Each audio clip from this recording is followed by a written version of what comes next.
All right.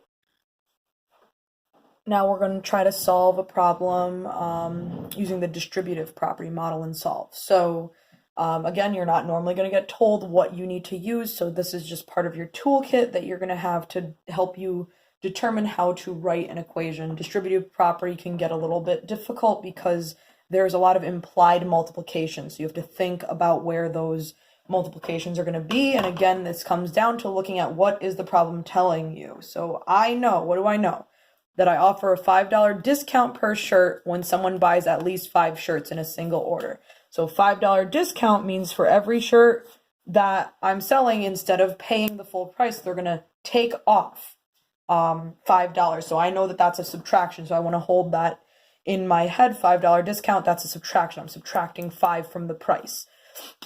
Now, my next piece of important information, I know that the customer purchased 5 shirts, so the discount applies because they hit that 5 shirt target, and then $13 worth of additional merchandise. So they're helpful here. They give us that word additional, so I know I'm adding that on to the order.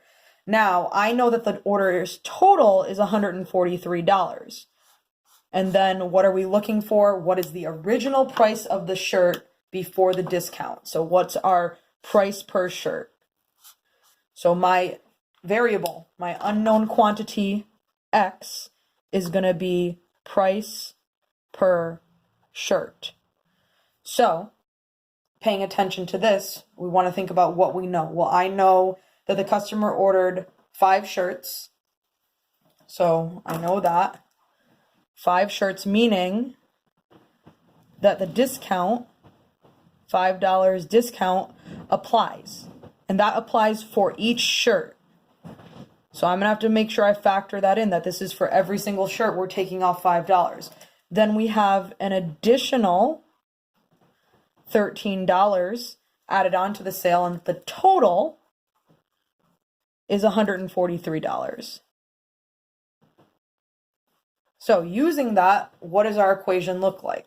Well, let's start with the total. I know that this is adding up to 143, so I'm not looking for a total. I don't need to worry about that. That means my variable is somewhere inside the equation. Okay, so next, what do we think about? Well, we know that every shirt, so each shirt had $5 taken off its price. So X got subtracted, has 5 subtracted from it. How many times does that happen? They ordered 5 shirts, so this happens 5 times. And then in addition to that, we have $13 added in additional merchandise to the order to make that order go up to $143. So now we've written our problem. So when we have this situation of a discount in addition being applied multiple times, that's when we know that we have distributive property worked into the word problem. Now, could you write this without the distributive property? Yeah, you could do x minus 5, and you could do x minus 5 times and add them all together. That gives you more room for mistakes, though. That gives you more room for errors, because the more you have to calculate, the more steps there are. The more steps there are, the more chances for errors. So why do we use distributive property? It streamlines our operation. So we have our equation, 5 times x minus 5 plus 13 equals 143. And you can hear me saying times, because that's what I know parentheses do.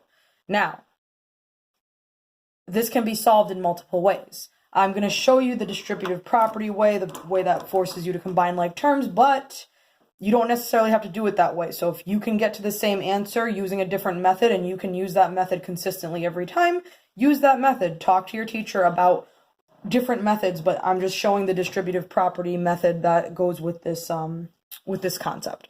So when I'm using the distributive property, I know I can multiply that 5 by x and by negative 5. So that will help me get rid of the parentheses and allows me to combine like terms. So I have 5 times x, which is 5x, nice and neat.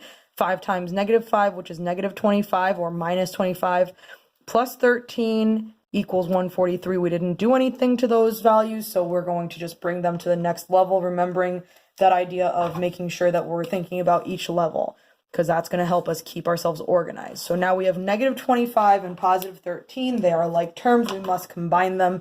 That comes out to negative 12 or minus 12 if we're thinking 5x minus 12 equals 143. Now this brings us back to a 2-step equation, which we've talked about solving, so I'm not going to spend too much time on it.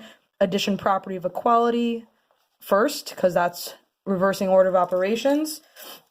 It gives me 5x equals 155. Division property of equality, divide by 5 on both sides of the equation. And 155 divided by 5 is going to be 31. So my original price of the shirt is $31